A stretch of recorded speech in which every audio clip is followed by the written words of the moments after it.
Welcome to the Daily Stoic channel, where we explore life lessons together and find ways to improve ourselves every day. Today, I want to take you on an intriguing yet candid journey into a topic that many might feel hesitant to discuss. Why do some people find it uncomfortable to be around you? While this question may seem straightforward, the truth is that each of us has our own habits that can make others feel disdain the moment we walk into a room. I'm not an exception to this. In today's video, we will discuss the bad habits that can provoke contemptuous and sarcastic looks from others. Yes, that includes you. Interestingly, I've experienced most of these situations myself. If you feel brave enough to continue, let's delve into these controversial and fascinating aspects together. Are you ready to identify whether you might be unintentionally becoming someone everyone wants to avoid? Let's embark on this journey. If you find this content helpful, don't forget to hit the like button, subscribe to the channel, and share it with those who might need a little motivation in their lives. We are all in this together, and no one is perfect, but we can all strive to become better. Remember, the next time you feel like gossiping or complaining, ask yourself, what am I saying about myself? That's often a great starting point for change. Now let's get started.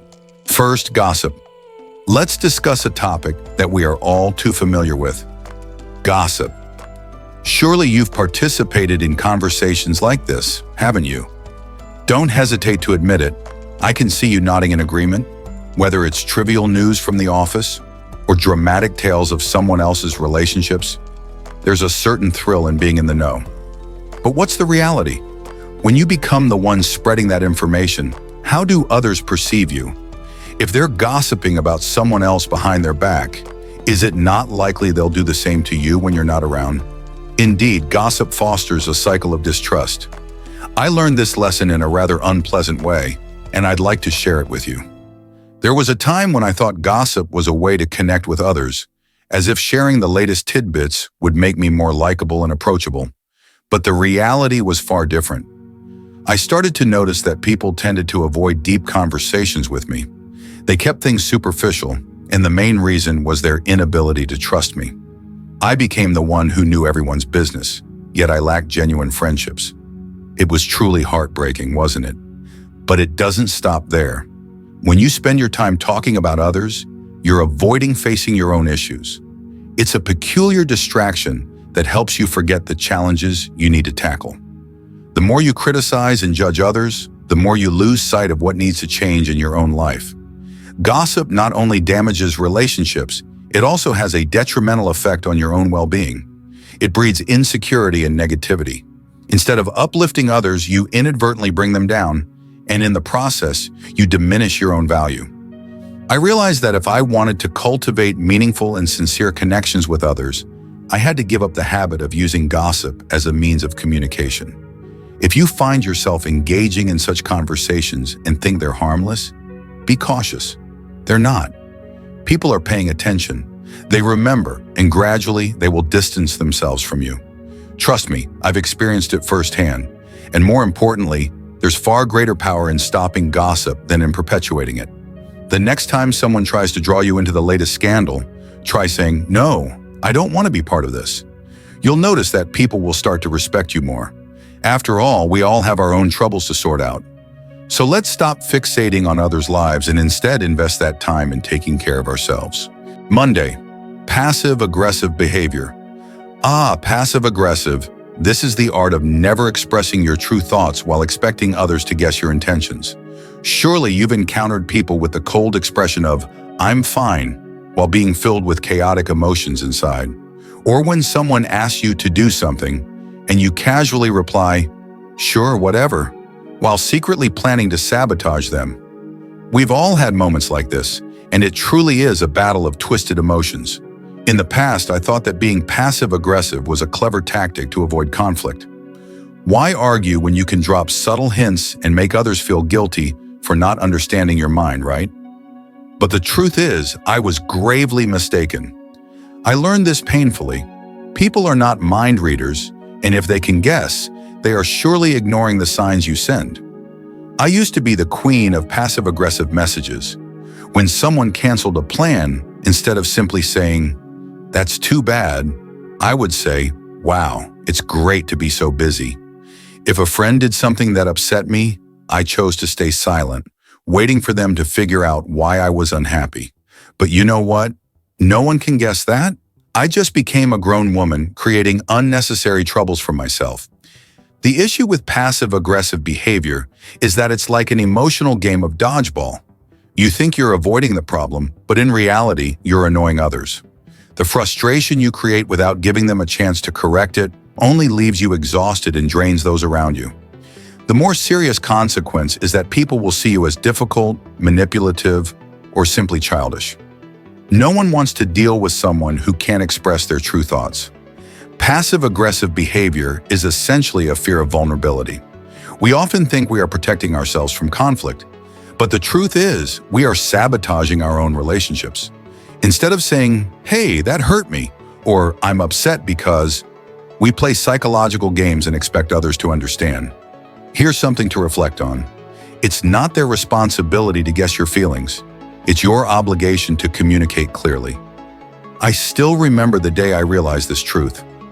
I had a big argument with a friend, and I used passive-aggressive remarks, hoping they would understand the issue. But they simply looked at me and said, "If you can't tell me what's really wrong, I can't help you." That statement was a shock to me. I wasn't being strong or clever by holding back my feelings. I was just being a coward. From that moment, I resolved to speak my mind. It may sound crazy, I know, and at first it's quite frightening. But then you realize the wonderfulness of stopping the emotional dodgeball game and starting real conversations. Things will improve. People will respect your honesty, even if it's not always easy to hear. More importantly, you will respect yourself for no longer hiding behind passive-aggressive walls. So next time you intend to send a cryptic or cold message, ask yourself, do you want to keep avoiding this issue, or do you want to grow up and face it? Trust me, life will be much easier when you stop expecting others to decode your emotions and simply state what's going on. Who knows, they might surprise you and actually help you resolve the issue. Isn't that wonderful? Tuesday, never taking responsibility. Let's talk about a very familiar aspect that many of us encounter, the reluctance to take responsibility. Do you know someone who always finds a way to evade their obligations? They often make statements like, "Oh, I couldn't do it because the Wi-Fi was down," or "I failed because the teacher didn't like me." I'm no exception. In fact, I was quite the master at making excuses. Honestly, it feels comforting to shift the blame away from ourselves. Pointing fingers at external factors gives us a sense of relief, as if we're holding a free pass that absolves us from responsibilities we'd rather avoid. However, there's a bitter truth we must confront. When you learn to manage your time and actions better, you will see a difference in the results. That's a lesson I've learned through experience. I remember the moment I decided to stop blaming my circumstances. For the first time, when I dared to face reality and take responsibility for my actions, my boss didn't get angry and nobody kicked me out of the office. On the contrary, I realized that people began to respect me more because they saw my honesty and accountability. I understand that admitting mistakes is not always easy. In those moments, no one enjoys feeling like they failed. But you know, in the long run, this can be a revolution in your life. When you stop making excuses and start owning your errors, you'll notice an increase in others' trust, and more importantly, you'll begin to trust yourself as well. Honestly, is there anything better than owning up to your mistakes rather than living in the fear of being found out? Let's be candid. Life becomes significantly easier when you don't have to keep a mental inventory of excuses. You don't need to play mind games to remember what you said recently.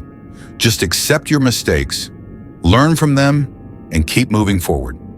So the next time you feel tempted to blame your dog, the weather, or even the universe for your shortcomings, try switching gears and take responsibility instead. At first, this might make you feel uneasy, but trust me, you'll soon discover that the comfort and freedom that come from admitting your mistakes are truly a gift. And who knows, the people around you may genuinely start to respect you more for this honesty. What an intriguing concept, right? Now go out there and start taking responsibility, because your future self will undoubtedly thank you for this decision. I realized that my excuses didn't protect me. They only hindered my growth. Every time I blamed a situation or someone else, I was avoiding the truth that perhaps I hadn't tried hard enough. Instead, I needed to say, yeah, I was wrong, and I will learn from it. Taking responsibility isn't just an action, it's a way to seek freedom. When you dare to admit your mistakes, you truly have the opportunity to do something different. I remember the first time I truly owned up to a mistake at work. I missed a deadline, and instead of providing my usual list of excuses, I simply said, "Hey, I was wrong." That statement not only demonstrated maturity, but also showed that I valued myself. When you give up on such basics, you're telling yourself, "I don't deserve this effort." This can lead to deeper feelings of self-doubt. The good news is that taking small steps like brushing your teeth or washing your hair can help you feel much better about yourself. It's strange how these simple actions can make a significant difference in your mood. I understand that there are days when stepping into the shower feels like a monumental challenge. But believe me, once you get past that, you'll feel like a completely new person. Moreover, those around you will be grateful for it. There's nothing more satisfying than the feeling of being clean and refreshed after stepping out of the shower. Do something good for yourself and for those around you by taking care of your personal hygiene. If you're still unsure whether you should shower today, consider this a sign. Go and take a shower. You'll feel so much better. Wednesday, lack of basic hygiene. Today, we need to discuss a topic that may make some people feel embarrassed, but it's truly important. Personal hygiene. You may have heard about this, but sadly, some people still don't fully grasp the importance of maintaining basic hygiene. We might think that after hundreds of years of civilized development, everyone understands the power of soap and water, but the reality is not quite so simple. Nobody wants to be the person that others try to avoid due to body odor, yet this still happens quite frequently. I don't intend to criticize, but rather to help you avoid becoming someone others want to steer clear of. To start, let me share a personal experience. In high school, I went through a phase where I thought deodorant was an unnecessary luxury. I believed that as long as I didn't feel sweaty, everything was fine. However, I realized I was wrong after a friend subtly suggested I try a new body spray. That was when I faced the harsh truth that I had been wandering around with an unpleasant smell. From that day forward, I rushed home and began stockpiling every hygiene product I could find. But remember, when it comes to hygiene, it's not just about smelling good. Personal hygiene reflects respect not only for others, but also for yourself. Unfortunately, if you neglect personal hygiene, others will start to doubt other areas of your life that you may be neglecting as well. It acts as a red flag, signaling that if you can't take care of yourself at the most basic level, how can you be responsible for larger things? This may not be fair, but it's how many people perceive it. We're not just talking about body odor here. The issue also includes not brushing your teeth, greasy hair, and dirty clothes. If you show up looking like you just rolled out of bed after 3 consecutive days, people will wonder, are they okay? Are they really trying? Moreover, a lack of hygiene can be a sign that something more serious is going on, such as depression, burnout, or low self-esteem. When I went through a tough period in my life, I noticed I began to neglect my personal hygiene, thinking, what's the big deal? But the problem was that not taking care of myself physically only worsened my mental state. There was a time when I felt overwhelmed with work and pressure, causing me to neglect all self-care. I skipped showering, wore the same clothes from the day before, and hoped no one would notice. But the reality was, people did notice. It wasn't until a close friend called me and asked, "Hey, are you okay? You seem a bit off lately," that I realized how far I had let things slide. That was the wake-up call I needed, helping me understand that a lack of hygiene was just a symptom of a larger issue. At that time, I wasn't taking care of my mental health either. Personal hygiene isn't just about looking good and smelling nice. It's also about self-respect. If you continually blame others for your shortcomings, you're inadvertently screaming, "I can't handle my life." And that makes people start to see you as irresponsible, childish, and somewhat messy. To illustrate this, I'd like to share a memory from my school days. I was notorious for not doing my homework, but I always had a reason to justify it. The printer broke, or I have too much homework from other classes. But my favorite excuse was, I didn't know it was due today. Eventually, one of my teachers called me aside and said, "Every time you have an excuse, you're robbing yourself of the opportunity to grow. You'll never improve if you don't admit your mistakes." Those words hit me like a shock. It's a fact that making excuses brings a sense of security. They protect us from criticism and the feeling of failure, but they also trap us in a cycle of mediocrity. If everything is always someone else's fault, you won't be able to improve anything. Thursday, the burden of complaining. Let's be a little candid here. Surely each of us knows someone who seems to do nothing but complain. Can you picture someone relaxing on a beautiful beach, cocktail in hand, yet still finding reasons to grumble? It's too sunny, or there's too much sand. You've definitely encountered this type of person, right? And if you're sitting there thinking, I don't know anyone like that, there's a good chance you might be that person.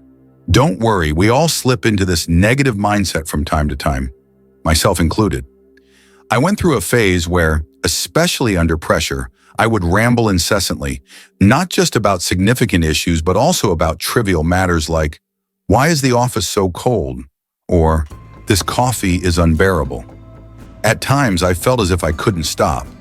But one day, a frank friend pointed out, do you realize you complain more than anyone I've ever met?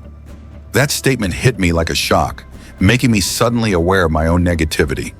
The truth is, constant complaining is not only exhausting for yourself, but also for those around you. This negativity can be contagious, and when you consistently view life through a gloomy lens, people will start to feel like you're a dark cloud overshadowing their day. They might even begin to avoid you, as their natural instinct would be to find a place to hide, rather than listen to more negativity. To be honest, while complaining can provide an instant sense of relief, it is far from harmless. It creates a vicious cycle, causing you to focus solely on the negative, and gradually you'll find that all you can see are the bad things surrounding you.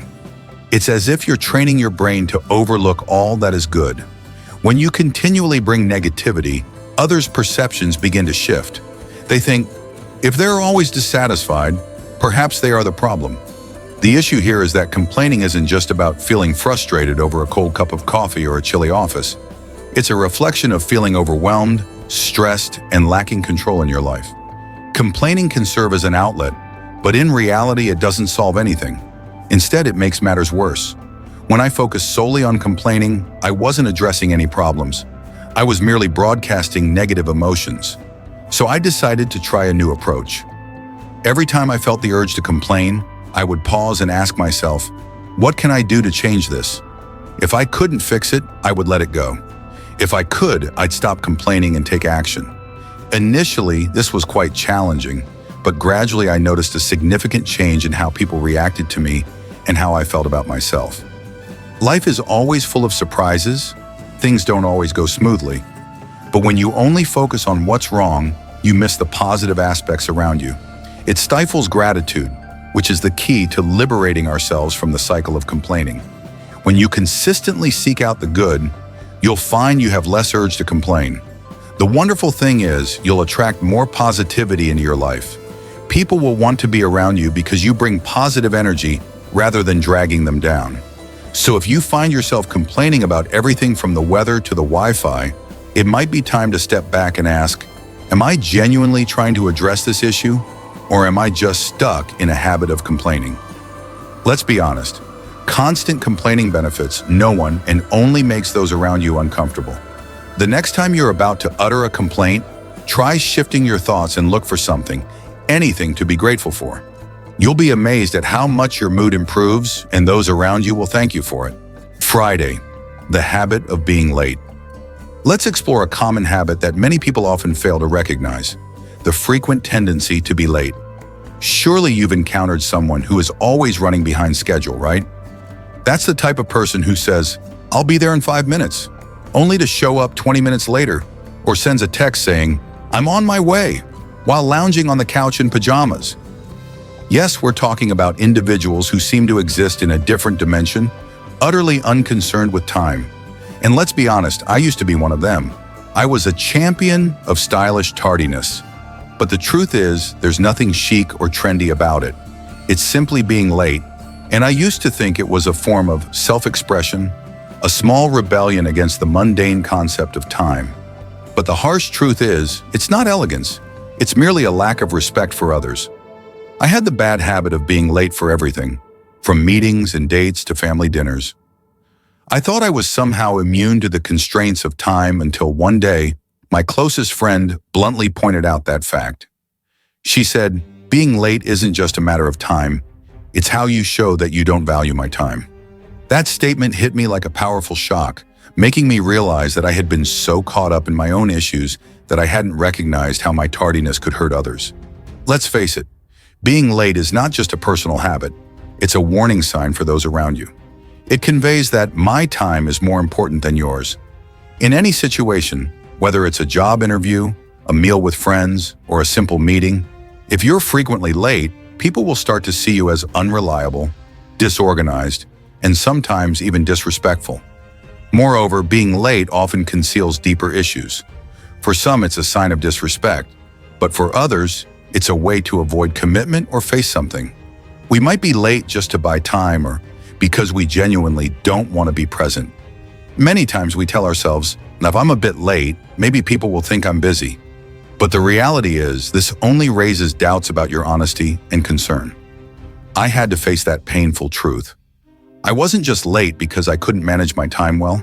I was late because I was afraid to confront certain situations. I realized that my tardiness acted as a buffer, an excuse to avoid being fully present. After recognizing this, I decided to take steps to improve my time management skills and be more honest about the reasons I was really avoiding certain situations. Being late isn't just a bad habit, it's a sign of deficiencies in time management, self-esteem, and concern for others. When you're always late, you not only disrupt your own schedule, but also show that you don't value the time and effort of others. This is a difficult hurdle to overcome, but it's entirely worth it. I began setting reminders, planning ahead, and even trying to arrive earlier to avoid being late. Though it wasn't easy, these changes made a significant difference. People started to trust me more, and I felt more confident about myself. I was no longer the person who was always late. Instead, I became someone others could rely on. So if you're someone who frequently shows up late in your group, it's time to raise your standards. Start with small steps. Set your clock 5 minutes ahead, lay out your clothes the night before, or simply leave the house a bit earlier and see how your relationships and reputation improve. Finally, acknowledge that being on time not only demonstrates respect, but also helps you avoid missing precious moments in life. Stop racing against time and start showing up on time. Trust me, it will make a huge difference. Saturday, playing the victim. Let's explore a truly remarkable habit, playing the victim. Have you ever encountered these people? They often carry with them an endless list of grievances, and no matter what happens, they always find a way to blame others. When faced with any difficulty, their familiar refrain is, "Why does everything always happen to me?" But the reality is that sometimes the issue doesn't come from the universe. It stems from your own mood and perspective. Before you feel the need to justify yourself, I understand that life is not easy and often throws unexpected shocks our way. There are times when it feels like you are the only one bearing the burden of everything. However, the interesting thing is that playing the victim can actually be a subtle way to avoid responsibility and hinder genuine growth. Let's face it, this behavior not only negatively affects you, but also creates a heavy atmosphere for those around you. I too have fallen into this mindset. At some point in my life, I frequently complained that things never went as expected.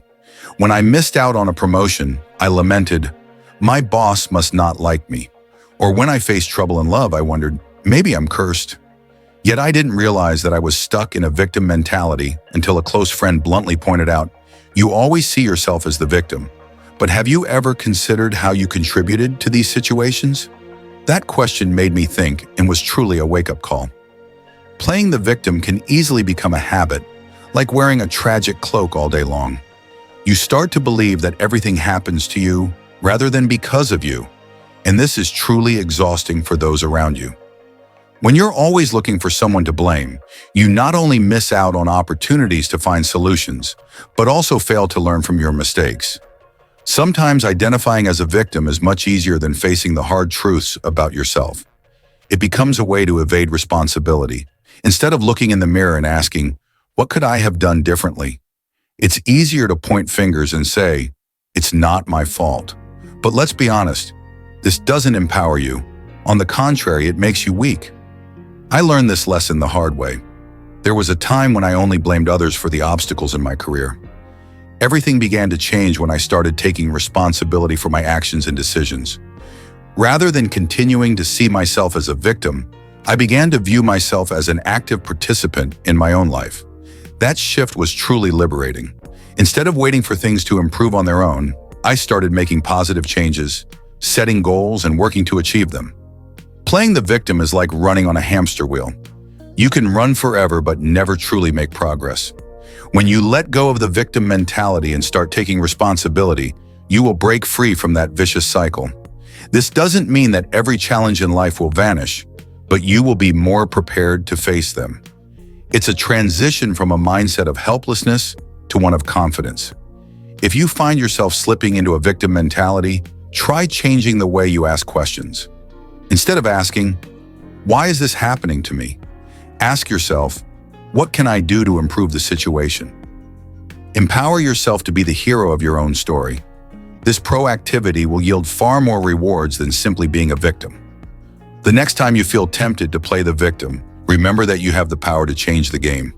Embrace that power and watch how your life and relationships transform. And if you need a reminder, come back and watch this video. I promise there's no victim mentality here, just a dose of tough love. At this point, we have explored some bad habits that can lead others to undervalue you, from gossiping and passive-aggressive behavior to never taking responsibility, neglecting personal hygiene, and complaining about everything. If you see yourself in any of these, remember that you have the ability to change. Don't worry, the good news is that these habits can all be improved. Life is too short to accept patterns that don't serve you or those around you. I'm not saying you need to be perfect, but a little self-awareness can make a huge difference. Even the smallest changes can have a significant impact on your relationships, confidence, and how you present yourself in this world. Finally, let's be honest. No one really complains about being around a person who is honest, responsible, and pleasant, right? So I'd like to challenge you with something interesting to reflect on. Identify one habit you can improve this week. It could be courageously admitting a mistake you made, managing the negative thoughts that affect your mood, or simply taking a little time for a quick shower. Just take it step by step. Thank you for spending time with me in this video. If you found joy, had some enjoyable moments, or even engaged in a bit of serious reflection, please don't hesitate to hit the like button, subscribe to the Daily Stoic channel, and share this video with anyone who might need a gentle nudge forward. We are all on this journey of self-improvement together. None of us are perfect, but what matters is that we continually strive to be better versions of ourselves. And remember, the next time you feel like gossiping or complaining about something, ask yourself, if I say this, what does it reflect about me? That's truly a fantastic starting point for creating positive changes. See you in the next video.